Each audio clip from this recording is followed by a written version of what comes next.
Hello friends, welcome to my channel. आज के इस वीडियो में हम लोग पढ़ने वाले हैं बिहार की प्रमुख योजनाओं के बारे में। तो बिहार सरकार ने जो योजनाएं शुरू की हैं अपने राज्य में, वे सारी योजनाएं बीपीएससी के एग्ज़ाम के लिए काफ़ी इंपॉर्टेंट है। तो आज हम इन्हीं योजनाओं के बारे में पढ़ने वाले हैं। तो उम्मीद करती हूँ कि आपको वीडियो पसंद आएगी। वीडियो अच्छी लगे तो इसे लाइक और शेयर करें और चैनल को सब्सक्राइब करें। तो चलिए स्टार्ट करते हैं। पहला है कोसी मेची नदी लिंक परियोजना। तो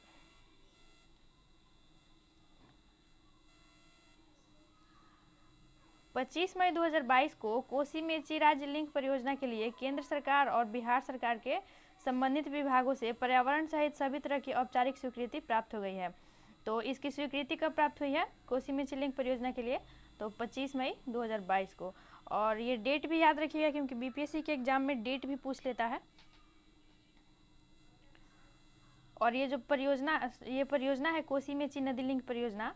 यह बिहार की पहली और देश की दूसरी सबसे बड़ी नदी जोड़ो परियोजना है। और यह परियोजना हर खेत तक पानी पहुंचाने का कार्य करेगी। और इस परियोजना के पूरा होते ही पंजाब और हरियाणा के बाद अगली हरित क्रांति बिहार में होगी। तो ये जो कोसी मेची नदी लिंक परियोजना है, यह बिहार की पहली और देश की दूसरी सबसे बड़ी नदी जोड़ो परियोजना है। और इस परियोजना में केंद्र सरकार और राज्य सरकार का अनुपात 60:40 का है, यानी कि केंद्र सरकार 60% देगा और राज्य सरकार 40% इसमें खर्च करेगा। नेक्स्ट पॉइंट है कि कोसी मेची एक अंतर्राज्यीय लिंकिंग परियोजना है जिसका उद्देश्य उत्तरी बिहार में मानसून अवधि के दौरान राज्य को सिंचाई लाभ उपलब्ध कराकर बाढ़ और सूखे की समस्याओं से मुक्ति दिलाना है। तो इस परियोजना का मुख्य लक्ष्य क्या है? तो इसका मुख्य लक्ष्य है कि बाढ़ और सूखे की समस्या से मुक्ति दिलाना। और इस कोसी मेची लिंक परियोजना के तहत डीपीआर के लिए 2 करोड़ 78 लाख रुपए प्रशासनिक खर्च की स्वीकृति प्रदान की गई है। तो कितने रुपए की स्वीकृति प्रदान की गई है? तो 2 करोड़ 78 लाख रुपए की स्वीकृति प्रदान की गई है। और पश्चिमी कोसी नहर परियोजना का डीपीआर 1962 में बना था और वर्ष 1972 में इस पर काम प्रारंभ हो चुका था, लेकिन यह कार्य अब तक पूरा नहीं हो सका था। तो ये जो डीपीआर था ये 1962 में शुरू हुआ था और ये अभी तक पूरा नहीं हुआ था, इसे भी आप याद रखिएगा। नेक्स्ट है बांका जमुई में लगेगी 200 मेगावाट सौर ऊर्जा उत्पादन की परियोजना। तो बांका जमुई में 200 मेगावाट की सौर ऊर्जा परियोजना के लिए Bihar state power holding company limited, north Bihar power distribution company limited और south Bihar power distribution company limited का सतलज जल विद्युत निगम लिमिटेड के साथ समझौता हुआ है। तो किसके साथ समझौता हुआ है? तो सतलज जल विद्युत निगम लिमिटेड के साथ समझौता हुआ है, इसे आप याद रखिएगा। और नेक्स्ट है वर्तमान में बिहार में 130 मेगावाट की सोलर परियोजनाएं पहले से संचालित है जिससे 23 करोड़ यूनिट सौर ऊर्जा प्रति वर्ष प्राप्त हो रही है। तो कितने मेगावाट की सोलर परियोजनाएं पहले से संचालित है? 130 मेगावाट की, जिसे 23 करोड़ यूनिट की सौर ऊर्जा प्रति वर्ष प्राप्त हो रही है। नेक्स्ट है इन परियोजनाओं के पूरा होते ही बिहार के अंदर सौर ऊर्जा उत्पादन की क्षमता बढ़कर कुल 830 मेगावाट की हो जाएगी। तो कितने मेगावाट की हो जाएगी? तो टोटल 830 मेगावाट की हो जाएगी। नेक्स्ट है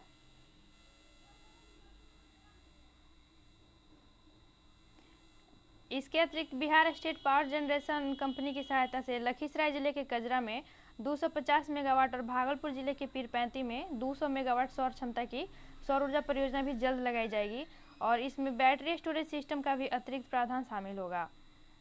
और इससे रिलेटेड एक नेक्स्ट पॉइंट है कि वर्तमान समय में कैमूर जिला में 1000 मेगावाट क्षमता की पंप स्टोरेज सौर ऊर्जा परियोजना का प्राथमिकता के आधार पर डिटेल में सर्वे कराया जा रहा है। तो कैमूर में सर्वे कराया जा रहा है, इसे याद रखिएगा आप। नेक्स्ट है बेलवा डैम परियोजना। तो बेलवा डैम परियोजना कहाँ पे है? तो मई 2022 में मुख्यमंत्री नीतीश कुमार ने शिवहर जिले के निर्माणाधीन बेलवा डैम प्रोजेक्ट का निरीक्षण किया और इसे राज्य सरकार द्वारा मई 2016 में स्वीकृति प्रदान की गई थी। तो नीतीश कुमार जी मई 2022 में शिवहर जिले के जो बेलवा डैम है इसका निरीक्षण किए हैं, तो इसीलिए ये चर्चा में है। और इससे स्वीकृति कब दी गई थी? तो 2016 में इसे स्वीकृति प्रदान की गई थी। और बेलवा डैम शिवहर जिले के पिपराही प्रखंड के बेलवा में स्थित बागमती नदी पे निर्माणाधीन डैम है। तो ये कहाँ पे है, तो ये शिवहर के पिपराही प्रखंड के बेलवा में है। और यह किस नदी पर है, तो बागमती नदी पर अभी बन रहा है। और इस प्रोजेक्ट की सहायता से बाढ़ की तबाही का कारण बनी बागमती नदी के पानी में डैम बनाकर खेतों तक पहुंचाने की योजना है। तो बागमती नदी के पानी में डैम बना के उसे खेतों तक पहुंचाया जाएगा। और बेलवा डैम प्रोजेक्ट निर्माण कार्य का उद्देश्य हेड रेगुलेटर एवं तटबंध की सहायता से बाढ़ के समय हेड रेगुलेटर से अधिकतम 50,000 क्यूसेक जल प्रवाहित कराकर बागमती नदी की पुरानी धारा को जीवित करते हुए इसमें चैनल का निर्माण कर उसे बूढ़ी गंडक नदी से जोड़े जाने की योजना है। तो किस नदी से जोड़े जाने की योजना है, तो बूढ़ी गंडक नदी से इसे जोड़े जाने की योजना है। और इस डैम के पूरा होने के बाद शिवहर, सीतामढ़ी और पूर्वी चंपारण जिले के 4.39 लाख हेक्टेयर क्षेत्रफल को बाढ़ से राहत मिलेगी। और इसके दायरे में इन जिलों के 130 राजस्व गाँव आते हैं। तो कितने राजस्व गाँव को इनसे लाभ मिलेगा, तो 3 जिले यानी कि शिवहर, सीतामढ़ी और पूर्वी चंपारण के 3 जिलों के 130 राजस्व गाँव को इसका लाभ मिलने वाला है। नेक्स्ट है निपुण बिहार योजना। तो निपुण बिहार योजना अप्रैल 2022 में बिहार शिक्षा विभाग ने बिहार के सरकारी स्कूलों में जून के पहले सप्ताह में निपुण बिहार योजना लागू करने के निर्देश दिए हैं। तो निपुण बिहार योजना को कब से लागू किया जाएगा, तो जून के पहले सप्ताह से लागू करने का इसे निर्देश दिया गया था। और इसके तहत बच्चों के पढ़ने लिखने, अक्षर पहचानने, उसका अर्थ बताने, जोड़ घटाव और आयु सापेक्ष अन्य संख्यात्मक क्रियाकलापों को हल करने में दक्ष बनाया जाएगा। तो बच्चों पे विशेष ध्यान दिया जाएगा, उनके पढ़ने लिखने, अक्षर पहचानने, उनका अर्थ बताने, जोड़ घटाव, आयु सापेक्ष और अन्य संख्यात्मक क्रियाकलापों को हल करने में बच्चों को दक्ष बनाया जाएगा। और ये जो केंद्र सरकार ने नई शिक्षा नीति 2020 के तहत प्राथमिक कक्षा यानी कि मुख्य रूप से पहली और तीसरी कक्षा तक के बच्चों के लिए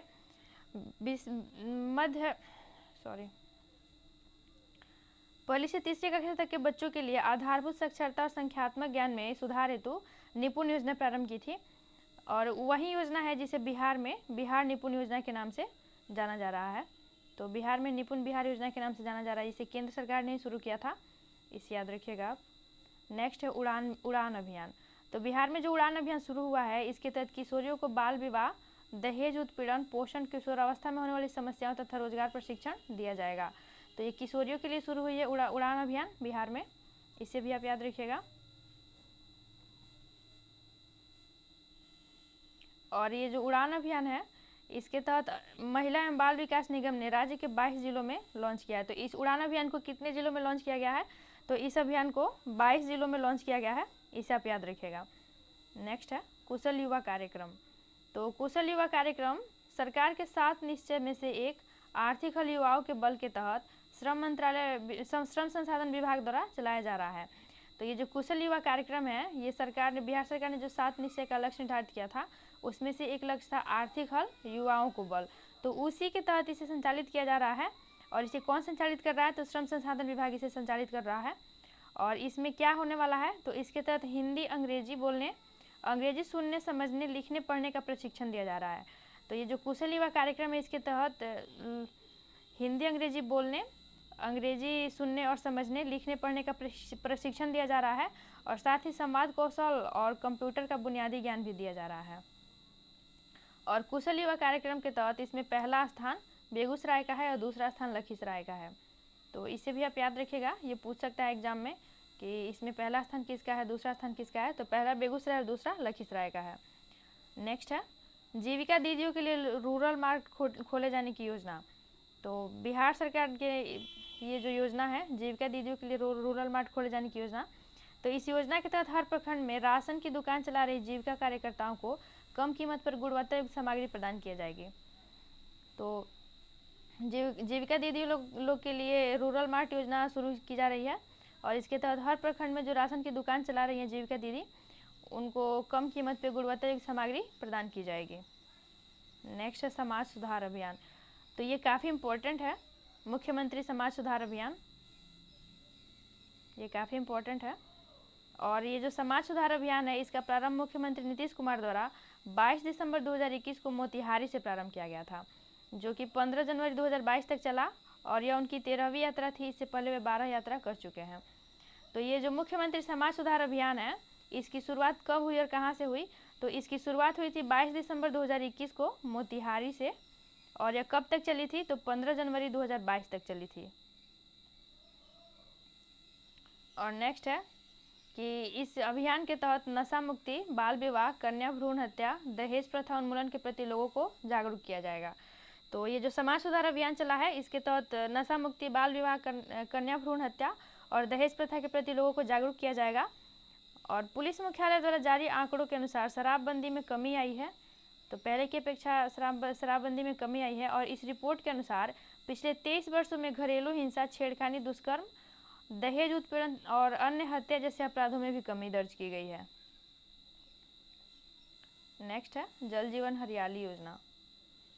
तो जल जीवन हरियाली योजना के तहत बिहार के जिलों की जो रैंकिंग की गई है, उसमें टॉप 5 जिले हैं। तो इसमें टॉप पे है गया को पहला स्थान मिला है, दूसरे स्थान पे है जहानाबाद, तीसरा है औरंगाबाद, चौथा है नालंदा और पांचवा है बक्सर। तो जल जीवन हरियाली मिशन के तहत जो रैंकिंग की गई है, उसमें टॉप पे गया है, सेकंड है जहानाबाद और थर्ड है औरंगाबाद। इसे आप याद रखिएगा। और इस योजना का क्या लक्ष्य है? तो जल जीवन हरियाली योजना के तहत जल संरक्षण और वृक्षारोपण पे बल दिया जाता है। तो इसका मेन फोकस है जल संरक्षण और वृक्षारोपण पे। और राष्ट्रीय जलवायु जोखिम आकलन रिपोर्ट 2021 में बिहार को संवेदनशील श्रेणी में रखा गया है। तो ये जो रिपोर्ट आया है राष्ट्रीय जलवायु जोखिम आकलन रिपोर्ट 2021 में, इसमें बिहार को संवेदनशील श्रेणी में रखा गया है। और इसमें टोटल 8 राज्यों को संवेदनशील श्रेणी में रखा गया है। इसे आप याद रखिएगा। वे कौन कौन से राज्य हैं उन्हें देख लेते हैं। तो इसमें 8 राज्य है, बिहार, झारखंड, पश्चिम बंगाल, अरुणाचल प्रदेश, मिजोरम, उड़ीसा, छत्तीसगढ़ और असम। तो इन 8 राज्यों को संवेदनशील श्रेणी में रखा गया है। इसे भी आप याद रखिएगा। नेक्स्ट है मुख्यमंत्री कन्या उत्थान योजना। तो ये जो मुख्यमंत्री कन्या उत्थान योजना है, इसके लिए कौन कौन सी योग्यताएं हैं? तो देखिए, इस योजना में इंटर पास करने वाली लड़कियों को 25,000 रुपया और ग्रेजुएशन करने वाली लड़कियों को 50,000 रुपया दिया जाएगा। तो इस योजना के तहत कौन कौन से किसको किसको इसका लाभ मिल सकता है, उसकी योग्यताएं क्या है?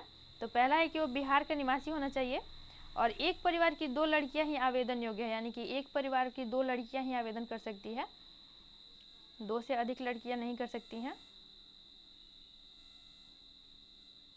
नेक्स्ट है आर्थिक रूप से कमजोर वर्ग से संबंधित, यानी EWS जो होते हैं उनको ये लाभ मिलेगा। और लड़की के माता पिता सरकारी कर्मचारी के रूप में कार्यरत ना हो।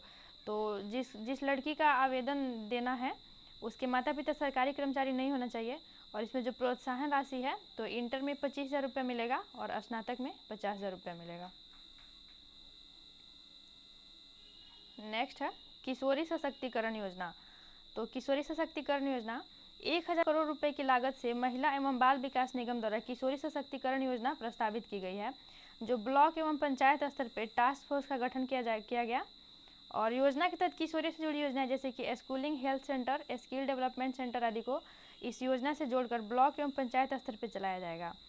तो किशोरी सशक्तिकरण योजना 1,000 करोड़ रुपए की लागत से इसे महिला और बाल विकास मंत्रालय ने शुरू किया है, किशोरी सशक्तिकरण योजना को। और ब्लॉक स्तर पे और पंचायत स्तर पे टास्क फोर्स का गठन किया जाएगा इसके तहत। और इस योजना के तहत किशोरियों से जुड़ी योजनाएं जैसे कि schooling, health centre, skill development centre आदि को जोड़कर ब्लॉक एवं पंचायत स्तर पर चलाया जाएगा। नेक्स्ट है बाल हृदय योजना में संशोधन। तो बिहार सरकार ने जो बाल हृदय योजना शुरू की थी उसमें कुछ संशोधन हुए हैं, उसे देख लेते हैं। तो इसमें कि इलाज हेतु बच्चे के साथ जाने वाले तीमारदार को मिलने वाली परिवहन भत्ता को 5,000 से बढ़ाकर 10,000 किया गया। और 6 वर्ष से कम उम्र के बच्चों के साथ 2 अभिभावक के जाने की अनुमति है। तो इसके तहत ये जो परिवहन भत्ता है इसे 5,000 से बढ़ाकर 10,000 कर दिया गया है। और ये जो बच्चे के साथ 6 वर्ष से कम उम्र के जो बच्चे हैं उनके साथ जो अभिभावक जाएंगे, तो कितने अभिभावक के जाने की अनुमति है? तो 2 अभिभावक के जाने की अनुमति है। और नेक्स्ट है कि इस योजना का आरंभ 7 निश्चय 2 के तहत किया गया। तो ये जो बाल हृदय योजना है इसका आरंभ किसके तहत किया गया? 7 निश्चय 2 के तहत किया गया। और इसमें हृदय में छेद के साथ जन्मे बच्चे को सरकार की ओर से मुफ्त इलाज का प्रावधान है। तो ये जो बाल हृदय योजना शुरू किया गया है ये सरकार के 7 निश्चय 2 के तहत शुरू किया गया है। और इसमें जो जन्म से जिस बच्चे के हृदय में छेद होता है उसके लिए सरकार मुफ्त इलाज की सुविधा देगी, इसका प्रावधान है। नेक्स्ट है मुख्यमंत्री युवा उद्यमी योजना और मुख्यमंत्री महिला उद्यमी योजना। तो इसका उद्देश्य क्या है? तो इसका उद्देश्य है कि बिहार में बेरोजगार युवाओं को स्वरोजगार और स्टार्टअप के लिए इसे शुरू किया गया है। और इस योजना के तहत एक नया उद्यम लगाने के लिए कुल 10 लाख रुपए तक की मदद का प्रावधान है। तो ये जो मुख्यमंत्री युवा उद्यम योजना और मुख्यमंत्री महिला उद्यम योजना है, इसके तहत कुल 10 लाख रुपए तक का मदद किया जाएगा, यानी कि 10 लाख रुपए तक का लोन मिलेगा। और इस 10 लाख में नए उद्यम के लिए 5 लाख अनुदान और शेष बिना ब्याज का कर्ज होगा। तो ये जो 10 लाख रुपए मिलेंगे, इसमें 5 लाख रुपए अनुदान होगा और शेष बिना ब्याज का कर्ज होगा। और नेक्स्ट है कि 1% ब्याज के साथ 84 किस्तों की ऋण अदायगी, यानी कि ये जो युवा उद्यमी योजना है, इसमें 1% ब्याज के साथ इसे वापस करना है। और मुख्यमंत्री जो महिला उद्यमी योजना है, इसमें महिलाओं पे को जो मिलेगा उस पर ब्याज नहीं देना है, इसे आप याद रखिएगा। नेक्स्ट है बाल सहायता योजना। तो मुख्यमंत्री नीतीश कुमार द्वारा बाल सहायता योजना शुरू की गई है। तो इस बाल सहायता योजना के तहत 18 वर्ष होने तक 1500 रुपये प्रति माह प्रदान किया जाएगा। तो ये जो कोरोना में जिन बच्चों के माता पिता मर गए हैं, उनके लिए बाल सहायता योजना शुरू की गई है। और इसके तहत 18 वर्ष की उम्र होने तक बच्चों को 1500 रुपये प्रति माह दिया जाएगा, इसे आप याद रखिएगा। और इसकी योग्यता है जैसे कि ऐसे बच्चे जिनके माता पिता दोनों की मृत्यु हो गई हो और जिनमें एक की मृत्यु कोरोना से हुई हो। तो जिन बच्चों के माता पिता नहीं है, कोरोना से जिनकी मृत्यु हो गई है, तो वैसे बच्चों को इसका लाभ मिलेगा। और इसमें अन्य घोषणाएं भी हैं, जैसे कि वैसे अनाथ बच्चे बच्चियां जिनके अभिभावक नहीं हैं, उनकी देखरेख बाल गृह में की जाएगी। तो जिन बच्चे बच्चियों के अभिभावक नहीं है, उनकी देखरेख कहाँ होगी? उनकी देखरेख बाल गृह में की जाएगी। और ऐसे अनाथ बच्चियों का कस्तूरबा गांधी बालिका आवासीय विद्यालय में प्राथमिकता पर नामांकन कराया जाएगा। और योजना का भुगतान प्रधानमंत्री केयर्स फंड के तहत अदायगी की जाएगी। तो बच्चों की देखरेख उनकी बाल गृह में की जाएगी और बच्चियों का नामांकन कस्तूरबा गांधी बालिका आवासीय विद्यालय में किया जाएगा। और इनकी इस योजना का भुगतान, यानी कि इस योजना में जो भुगतान होने वाला है, वह प्रधानमंत्री केयर्स फंड के तहत दिया जाएगा, इसे आप याद रखिएगा। नेक्स्ट है स्वामित्व योजना। तो केंद्र की स्वामित्व योजना बिहार में 24 अप्रैल 2021 को लॉन्च की गई। तो स्वामित्व योजना कब लागू हुई? तो 24 अप्रैल 2021 को लागू हुई थी। और इसका उद्देश्य बिहार में ड्रोन द्वारा ग्रामीण क्षेत्रों में भूमि सर्वे का मैपिंग करना है। और इसके तहत ई संपत्ति कार्डों का वितरण किया जाएगा। तो ग्रामीण क्षेत्रों में ड्रोन के द्वारा भूमि सर्वे का मैपिंग करके उसे ई संपत्ति कार्डों का वितरण करना इसका प्रमुख लक्ष्य है। और इसे 24 अप्रैल 2021 को लॉन्च किया गया। इसका उद्देश्य क्या है? तो सामाजिक आर्थिक रूप से एक सशक्त और आत्मनिर्भर ग्रामीण भारत को बढ़ावा देना, ग्रामीणों द्वारा ऋण और अन्य वित्तीय लाभों का फायदा उठाने के लिए संपत्ति को वित्तीय परिसंपत्ति के रूप में उपयोग करने का मार्ग प्रशस्त करना, ये इसका प्रमुख उद्देश्य है। नेक्स्ट है प्रीपेड मीटर। तो 11 अक्टूबर 2021 को बिहार सरकार ने राज्य के सभी घरों में प्रीपेड मीटर लगाने संबंधी ऊर्जा विभाग के प्रस्ताव को स्वीकृति प्रदान की। तो इसकी स्वीकृति कब दी गई? तो 11 अक्टूबर 2021 को बिहार सरकार ने प्रीपेड मीटर लगाने की स्वीकृति दी है। और इसके साथ ही बिहार देश का पहला राज्य होगा जहां सभी घरों में प्रीपेड मीटर लगेंगे। तो बिहार देश का पहला राज्य बन गया है जहां सभी घरों में प्रीपेड मीटर लगेंगे, इसे आप याद रखिएगा। नेक्स्ट है 1110 करोड़ रुपए की लागत से इस परियोजना को अगले 42 महीनों में पूरा करने का लक्ष्य रखा गया है। तो कितने करोड़ की लागत? 1110 करोड़ की लागत। और इसे कितने महीने में पूरा किया जाएगा? तो 42 महीने में पूरा करने का लक्ष्य रखा गया है। और प्रीपेड मीटर लगाने का कार्य साउथ बिहार और north Bihar power distribution company के साथ power finance corporation limited, rural electrification corporation और एनर्जी इफिशियंसी सर्विसेज लिमिटेड के द्वारा किया जाएगा। तो ये सभी मिल के प्रीपेड मीटर लगाने का काम करने वाले हैं। और स्मार्ट प्रीपेड मीटर लगाने पर उपभोक्ताओं को बिजली बिल में 3% छूट दी जाएगी। तो उपभोक्ताओं को कितनी छूट मिलने वाली है? तो बिजली बिल में उपभोक्ताओं को 3% की छूट दी जाएगी और किसी भी उपभोक्ता से अतिरिक्त राशि नहीं ली जाएगी। खर्च का वहन बिजली कंपनियां करेंगी। तो स्मार्ट प्रीपेड मीटर लगाने के लिए किसी से अतिरिक्त राशि नहीं ली जाएगी और बिजली बिल में 3% की छूट दी जाएगी। और इसमें जो खर्च आएंगे उसका वहन बिजली कंपनियां करेगी, इसे आप याद रखिएगा। नेक्स्ट है price monitoring and resource unit. तो अक्टूबर 2021 में बिहार सरकार ने राष्ट्रीय औषधि मूल्य निर्धारण प्राधिकरण की तर्ज पे बिहार में भी price monitoring and resource unit के गठन को मंजूरी प्रदान की है। और इसके तहत बिहार ने दवाओं की कालाबाजारी और मनमानी कीमत वसूली नियंत्रण के लिए औषधि नियंत्रण निदेशालय के अधीन इसका गठन किया जाएगा। और राज्य स्तर पर बनने वाली यह इकाई स्वास्थ्य विभाग के अधीन कार्य करेगी। तो ये इकाई किसके अधीन कार्य करेगी? तो ये स्वास्थ्य विभाग के अधीन कार्य करेगी, इससे आप याद रखिएगा। और नेक्स्ट है कि इस यूनिट की प्रमुख जिम्मेदारी कैंसर, शुगर, ब्लड प्रेशर, हृदय रोग और किडनी से जुड़ी बीमारियों की दवाओं का मूल्य नियंत्रण करने की होगी।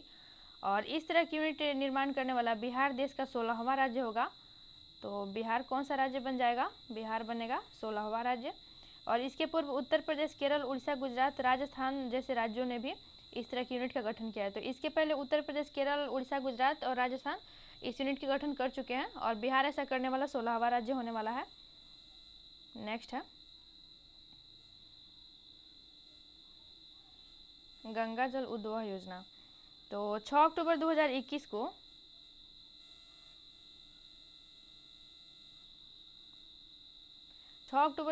को मुख्यमंत्री नीतीश कुमार के द्वारा गंगा जल उद्वह योजना के कार्यों की समीक्षा की गई। और गंगा जल उद्वह योजना बिहार सरकार की एक महत्वाकांक्षी योजना है, जिसके तहत राजगीर, गया, बोधगया और नवादा के लोगों को शुद्ध पेयजल उपलब्ध कराया जाएगा। और इस योजना का कार्य मार्च 2022 तक पूरा हो जाएगा और जल वितरण का कार्य जून 2022 तक प्रारंभ करने का लक्ष्य रखा गया है। तो नीतीश कुमार ने इसका 6 अक्टूबर 2021 को गंगा जल उद्वह योजना का इसके कार्यों की समीक्षा की है। और गंगा जल उद्वह योजना के तहत लाभान्वित होने वाले राज्य कौन कौन से हैं, लाभान्वित होने वाले जिले कौन कौन से हैं? तो ये हैं राजगीर, गया, बोधगया और नवादा। और इसके तहत लोगों को शुद्ध पेयजल उपलब्ध कराया जाएगा, इसे भी आप याद रखिएगा। और ये जो गंगा जल उद्वह योजना है इसका कार्य मार्च 2022 तक पूरा हो जाएगा और जल वितरण का कार्य जून 2022 तक शुरू करने का लक्ष्य रखा गया है। नेक्स्ट है गंगा डॉल्फिन की गणना। तो 5 अक्टूबर 2021 को डॉल्फिन दिवस के अवसर पर केंद्रीय मंत्रालय ने गंगा डॉल्फिन गणना करने की घोषणा की थी। और इस दिवस के अवसर पर भागलपुर वन प्रमंडल द्वारा एक कार्यक्रम का आयोजन किया गया, जिसमें केंद्रीय मंत्रालय द्वारा कहा गया कि विक्रमशिला गंगेर डॉल्फिन अभ्यारण्य को विश्व स्तरीय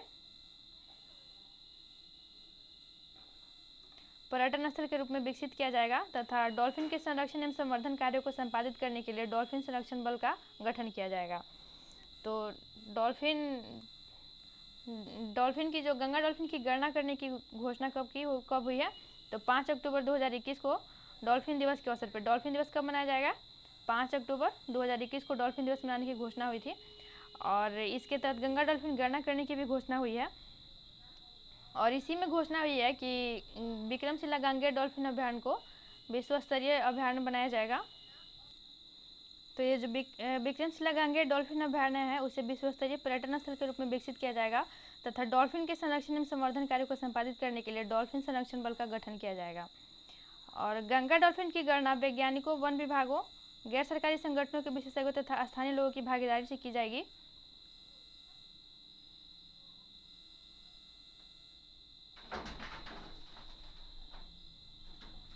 और नेक्स्ट है कि सुल्तानगंज से लेकर कहलगांव तक के करीब 60 किलोमीटर क्षेत्र को गंगेटिक रिवर डॉल्फिन संरक्षित क्षेत्र घोषित किया गया है।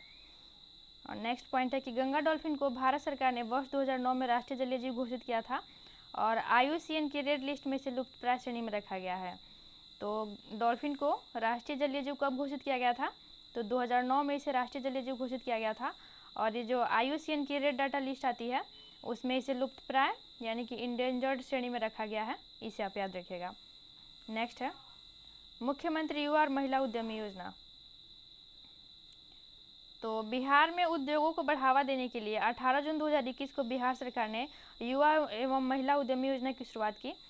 तो इसकी शुरुआत कब हुई है? तो 18 जून 2021 को मुख्यमंत्री महिला और युवा उद्यमी योजना की शुरुआत की। और इसके पहले मुख्यमंत्री अनुसूचित जाति एवं अनुसूचित जनजाति और अति पिछड़ा वर्ग उद्यमी योजना की शुरुआत की गई थी। नए उद्योगों को लगाने के लिए इस योजना के अंतर्गत 10 लाख रुपए तक की आर्थिक सहायता दी जाएंगी, जिसमें 5 लाख रुपए अनुदान की राशि होगी और बाकी की रकम 1% ब्याज के साथ 84 किस्तों में चुकाने होंगे। तो देखिए, ये जो मुख्यमंत्री युवा और महिला उद्यमी योजना है इसमें टोटल 10 लाख की राशि दी जाएगी। इसमें से जो 5 लाख रुपए होंगे वह अनुदान के रूप में दिए जाएंगे और बाकी जो 5 लाख होंगे उसे 1% ब्याज के साथ लौटाना होगा। और इसमें भी है कि ये जो महिलाओं को मिलने वाला है, महिला उद्यमी योजना के तहत जो मिलने वाला है उसमें ब्याज नहीं देना है, लेकिन जो युवाओं को मिलने वाला है मुख्यमंत्री युवा उद्यमी योजना उसमें 1% का ब्याज देना है। और इसे कितने किस्तों में चुकाना है, तो इसे 84 किस्तों में चुकाना है, इसे आप याद रखिएगा। तो इस तरह बिहार सरकार की जो प्रमुख योजनाएं थी उन्हें हमने पढ़ लिया। तो उम्मीद करती हूँ कि आपको वीडियो पसंद आई होगी, और वीडियो अच्छी लगे तो इसे लाइक और शेयर करें, चैनल को सब्सक्राइब करें। तो मिलते हैं नेक्स्ट वीडियो में। Thank you so much.